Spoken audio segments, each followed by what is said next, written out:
He is the founder and former CEO of Burrell Communications Group and has worked for more than 40 years promoting positive and realistic images of blacks. I have been in this business of propaganda, of suggesting to people what they ought to do, what they ought to prefer, what they ought to drink and eat, and where they ought to go, what they ought to wear, for 45 years. Let me tell you that there is nothing more powerful to influence your attitudes and your behavior than propaganda. Talk to me about how the media, about how marketing, about how advertising has led to this brainwashing. It is now on automatic.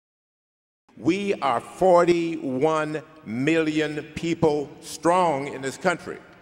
41 million, that is a country.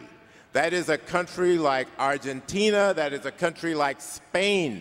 What we have to understand is that we aren't talking about ancient history. You know, we have slave narratives that were written in 1933, people who lived in slavery. So this whole idea that we're talking about ancient history, we're talking about a few generations ago. And these traditions, this inferiority that was drummed into us through the media, through propaganda, has passed down from generation to generation just like a favorite family recipe. From the early posters, the old slave posters, the postcards, the newspapers, basically selling the idea of black inferiority. That's what got us there. And we need to utilize positive propaganda to get us out of that. In 1954, in order to win the Brown versus Board of Education case that Thurgood Marshall so eloquently argued, they had a doll test. Let's look at a doll test that just took place just recently. Which doll is the black doll? And which one is the white doll? Which doll is the pretty doll? Which doll is the nice doll? Which doll is the bad doll? Which doll is the nice doll? And which doll is the bad doll?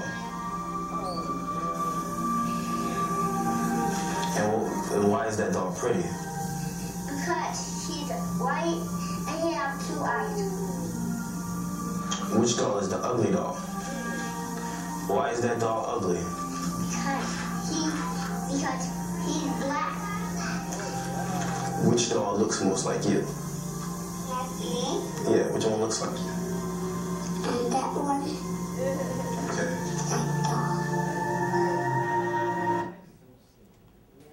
Does that break your heart? Yes. But that is the world we're living in. That is the world that we're living in.